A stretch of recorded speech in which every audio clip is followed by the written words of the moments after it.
नमस्कार आप सभी को।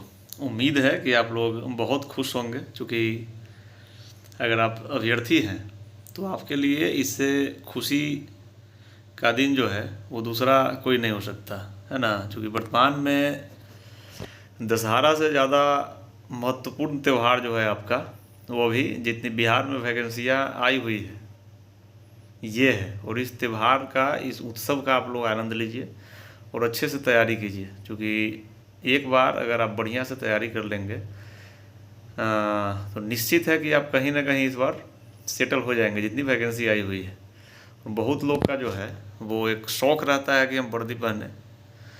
तो वर्तमान में बिहार सरकार द्वारा दरोगा का भी विज्ञापन निकाल दिया गया, प्रकाशित हो चुकी है, आप लोगों को पता हो गया होगा यूट्यूब के माध्यम से, राइट। अगर आप वर्दी के शौकीन हैं तो वर्तमान में भी वैकेंसी अवेलेबल है। अगर आप सिविल जॉब के शौकीन हैं तो BSSC CGL 4 अवेलेबल है। अगर आप क्षेत्र में जॉब करना चाहते हैं उसके लिए भी वैकेंसी, यानी हर तरह की रिक्तियाँ अभी निकली हुई है। जिस भी पद पे आपका जाने का इच्छा हो, हर तरह का ऑप्शन खुला हुआ है। अब डिपेंड करता है आप पे कि आप किस स्तर का तैयारी करते हैं, है ना, किस लेवल का आप तैयारी करते हैं। हर एक त्यौहार को भी आप भूल जाइए, छठ हो, दीपावली हो। अगर 6 महीना 7 महीना आप अपना पूरा क्षमता के साथ तैयारी कर लें तो निश्चित रूप से इसमें आप अपना मेरिट बना पाएंगे। आइए एक बार दरोगा के इस वैकेंसी पे सरसरी निगाह डालते हैं। क्योंकि देखिए, कोई भी फॉर्म अगर आ रहा है तो सबसे पहला प्रथम चरण जो होता है उस फॉर्म को सही सही फिल करना होता है। क्योंकि अगर आप सही से फॉर्म नहीं भरेंगे तो आपका फॉर्म रिजेक्ट हो जाएगा और मेहनत का फिर कोई मतलब नहीं रह जाता है। इसलिए किसी भी विज्ञापन को पहले अच्छे से समझिए, क्या सब डॉक्यूमेंट उसमें चाहिए, किस तरह से फॉर्म भरना है, इसको समझिए, है ना। तो उसके बाद ही उसका तैयारी आप शुरू कीजिए फॉर्म डालने के बाद, राइट। तो इस वीडियो में हम लोग दरोगा की जो वैकेंसी आई है उसका क्या प्रक्रिया है, आवेदन की तिथि हो गया, कितनी सीट है, या फिर इसके चयन का क्या प्रक्रिया है, इस सब पे हम लोग बात करेंगे, राइट। तो अगर आप इसके अभ्यर्थी हैं तो आप देख सकते हैं, ठीक है ना। शुरू करते हैं वीडियो को।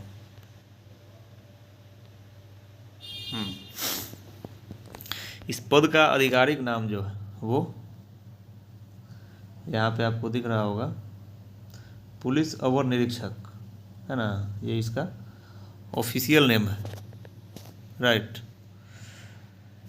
इसकी आवेदन प्राप्ति की अंतिम तिथि अगर देखा जाए तो 26 सितंबर से आप 26 अक्टूबर तक इसका आवेदन कर पाएंगे, ठीक है ना। विज्ञापन संख्या 05/2025 है। ये लेवल 6 का पद है, जैसा कि आपको स्क्रीन पे दिख रहा होगा। लेवल 6 का पद है। और लेवल 6 में अगर हम बेसिक पे की बात करें तो 35,400 रुपया इसका बेसिक है। इस पे जो है आपका TA DA जो भी भत्ता है वो जोड़ करके इस पर मिलती है। वर्तमान सैलरी इसकी ग्रॉस की अगर हम बात करें तो 55 से 60 हज़ार के बीच में सैलरी इसकी बनेगी। लेकिन जब आप लोग ज्वाइन करेंगे तो उस समय 8th पे कमीशन आ चुका रहेगा। और 8th पे कमीशन आने के बाद सैलरी में लगभग 1.5 से 2.25 गुना इजाफा आपको देखने को मिलेगा, राइट। पद की अगर हम बात करें तो 1799 पद है इसमें, जो कि एक काफ़ी अच्छी संख्या है, राइट। आवेदन पे मैंने बात कर लिया कि कब से कब तक आप फॉर्म को डाल सकते हैं। आइए अब आगे चलते हैं। महत्वपूर्ण जो चीज़ें हैं वो मैं आपको इसमें बता रहा हूँ। देखिए, आवेदन के लिए पात्रता, कौन लोग योग्य होंगे इसको डालने के लिए। तो पहला तो कि आप भारत के नागरिक हो, ये अंडरस्टूड है। दूसरा जो है वो ये महत्वपूर्ण चीज़ है जो नए अभ्यर्थी हैं खास करके उनके लिए, दिनांक 1/8/2025 तक अगर आप स्नातक कर लिए हैं तो आप इस फॉर्म को डाल सकते हैं। इसमें किसी भी मुख्य स्नातक का या फिर क्या बोल सकते हैं, कोई स्पेशल सब्जेक्ट का आवश्यकता नहीं है। आप सिंपल BA किए हुए हैं या फिर BSc किए हुए हैं, कोई भी ऑनर्स है आपका, आप स्नातकधारी हैं, ग्रेजुएट अगर आप हैं तो इस फॉर्म को आप डाल सकते हैं, ठीक है ना। उम्र की गणना की अगर हम बात करें तो 1/8/2025 इसका कट ऑफ तिथि रखा गया है, ठीक है ना। यानी यहाँ तक आपकी उम्र जो है वो 20 साल मिनिमम रहना चाहिए। 20 साल जिस भी अभ्यर्थी का उम्र है, मिनिमम इसमें 20 साल है और मैक्सिमम 42 साल। हालांकि अनारक्षित का अगर हम देखें तो 20 से 37 साल है, और अन्य अन्य वर्गों में या अन्य अन्य जाति का आरक्षण के हिसाब से जो है वो एज डिफाइंड किया गया है, लेकिन कम से कम आपका 20 साल एज रहना चाहिए आप किसी भी कैटेगरी के हो, राइट।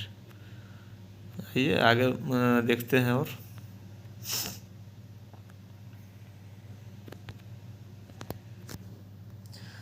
इसमें शारीरिक मापदंड की अगर हम बात करें तो पुरुष के लिए न्यूनतम ऊंचाई जो है वो 165 सेंटीमीटर इसमें पूर्व की तरह ही रखा गया है, जबकि अत्यंत पिछड़ा वर्ग, अनुसूचित जाति, जनजाति के पुरुष के लिए ये 160 सेंटीमीटर है। और वहीं महिला की अगर हम बात करें तो सभी वर्गों की महिला के लिए 155 सेंटीमीटर हाइट रखी गई है। यानी इतना अगर आपका हाइट है तो आप इस पद के लिए या आप इस विज्ञप्ति के लिए योग्य हैं, राइट। उसके बाद सीना भी इसमें जो है फिजिकल में चेक किया जाता है, तो सीना का यहाँ पे मापदंड आप देख सकते हैं जो कि केवल और केवल पुरुष अभ्यर्थी के लिए है, राइट। बिना फुलाए हुए 81 सेंटीमीटर एवं फुला करके 86 सेंटीमीटर, साथ ही फुलाने में जो है कम से कम 5 सेंटीमीटर का फुलाव होना चाहिए या फिर अंतर होना चाहिए, राइट। वहीं अनुसूचित जाति एवं अनुसूचित जनजाति के लिए ये 79 सेंटीमीटर बिना फुलाए हुए है एवं फुला करके 84 सेंटीमीटर है, राइट। साथ ही महिला उम्मीदवार के लिए वजन भी एक मिनिमम वजन निर्धारित किया गया है। यानी आपका कम से कम वजन जो है वो 48 किलोग्राम होना चाहिए इस पद के लिए, राइट। आइए आगे देख लेते हैं नियुक्ति की प्रक्रिया क्या है। नियुक्ति की प्रक्रिया जो है इसमें 3 चरण से आपको गुजरना पड़ता है। पहला तो आपका प्रथम चरण का एग्ज़ाम, जब आप फॉर्म डाल देंगे तो प्रथम चरण का आपका एग्ज़ाम होगा प्रीलिम्स, राइट। प्रारंभिक परीक्षा जो आपका होगा वो इसमें कुल प्रश्न जो रहेंगे वो 100 प्रश्न रहेंगे, राइट। और एक प्रश्न 2 नंबर का रहेगा, यानी 200 अंकों का यह प्रारंभिक परीक्षा होगा। प्रारंभिक परीक्षा में जितने भी लोग बैठेंगे, आइए आगे हम इसको डिस्कस करते हैं। प्रारंभिक परीक्षा में मान लीजिए सीट है इसमें 1799, तो प्रारंभिक परीक्षा में जितने भी लोग बैठेंगे सीट जो रिक्ति है उसका 20 गुना उसमें से पास किया जाएगा मुख्य परीक्षा के लिए, राइट। यानी कि 1700 मान लीजिए 1800 अगर ये है तो लगभग 36,000 लोग मेंस के लिए क्वालिफाई करेंगे, और उसमें से फिजिकल के लिए जो है इस रिक्ति का 5 गुना बुलाया जाएगा, राइट। यानी 18 पंचे 90, 9,000 के आसपास लोग फिजिकल इसका देंगे। आपका मेधा जो है, जैसा कि मैंने आपको बताया कि आपको 3 चरण से गुजरना होगा। प्रथम जो है आपका प्रारंभिक परीक्षा होगा, द्वितीय जो है वो आपका मुख्य परीक्षा होगा जिस पे आपका मेरिट बनेगा, ये देख सकते हैं। इसका भी जो है सिलेबस सेम ही रहता है, हालांकि मैथ और रीजनिंग इसमें थोड़ा सा ऐड हो जाता है, तो उस पर हम लोग आगे बात करेंगे। लेकिन मेरिट जो आपका बनेगा वो मुख्य परीक्षा पे ही बनता है, और ये भी 200 अंक का होता है जिसमें 100 प्रश्न आपको मिलेंगे, ठीक है ना।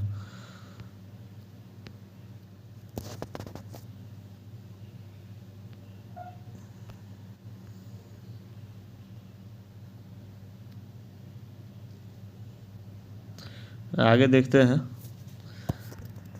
तृतीय चरण में आपको फिजिकल से गुजरना होगा। फिजिकल में जो है इसका वो पुरुष अभ्यर्थी के लिए 1.5 किलोमीटर की दौड़ आपको लगानी पड़ेगी 6.5 मिनट में, राइट। साथ ही अगर महिला अभ्यर्थी की हम बात करें तो सभी कोटि के महिलाओं के लिए 1 किलोमीटर जो है वो 6 मिनट में दौड़ लगानी पड़ेगी आप लोग को। इसके साथ इसमें ऊंची कूद है। ऊंची कूद जो है वो 4 फीट मिनिमम है। मिनिमम और मैक्सिमम दोनों यही है, 4 फीट ही इसमें क्वालिफाइंग होता है। और महिला के लिए ये 3 फीट रखा गया है, राइट। साथ ही इसमें लंबी कूद की भी प्रावधान की गई है, जिसमें सभी कोटि के पुरुष के लिए 12 फीट एवं सभी कोटि के महिला के लिए 9 फीट। गोला फेंक है, इसमें आपको 16 पाउंड जो है गोला फेंकना पड़ता है, राइट। 16 पाउंड का गोला न्यूनतम 16 फीट आपको फेंकना होगा। ये लगभग 7.25 kg के आसपास इसका वेट रहता है, 16 पाउंड, राइट, जो कि 16 फीट आपको फेंकना है। वहीं महिला अभ्यर्थी के लिए अगर हम बात करें तो 12 पाउंड का उनका गोला होगा, इसको 10 फीट फेंकना पड़ेगा, ठीक है ना। तो ये फिजिकल क्वालिफाई जब आप लोग करेंगे, उसके बाद जो मुख्य परीक्षा हुआ है आपका, उस पर मेरिट बनता है, राइट। और इससे पहले जो है आप ये चीज़ें देख ले, फॉर्म अगर आप डाल रहे हैं, एक बार हम रिक्ति पे बात कर लेते हैं। टोटल रिक्ति 1799 है इसमें, ठीक है ना, जिसमें कोटिवार विवरणी यहाँ पे दिया गया है, आप इसको देख पा रहे होंगे, राइट। आइए आगे बढ़ते हैं।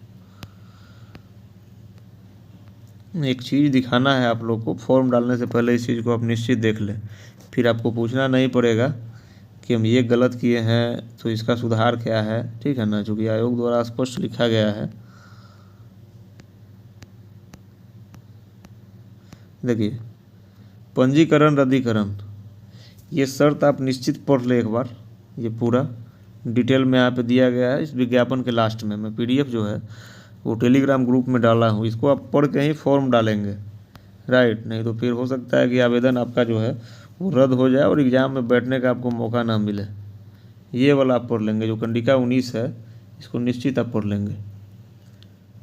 जैसे देखिए, आवेदन में गलत सूचना दिया जाना, या फिर आवेदन में जो है आपका जन्म तिथि गलत हो जाता है तो फॉर्म आपका रद्द हो जाएगा, आप एग्ज़ाम में नहीं बैठ पाएंगे। उसी तरह से गलत फ़ोटो अगर आप अपलोड कर रहे हैं तो भी आपका फॉर्म जो है रद्द हो जाएगा। यहाँ पे कुल 11 कंडिका दी हुई है, इसको आप लोग पढ़ लेंगे, उसके बाद ही आप फॉर्म डालेंगे, ठीक है ना।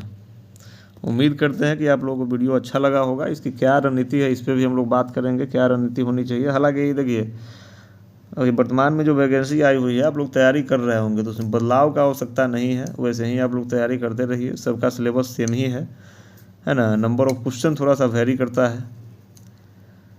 हाँ, तो अगर आपका कुछ क्वेरी है तो आप पूछिए कमेंट के माध्यम से। मिलते हैं फिर नेक्स्ट वीडियो में।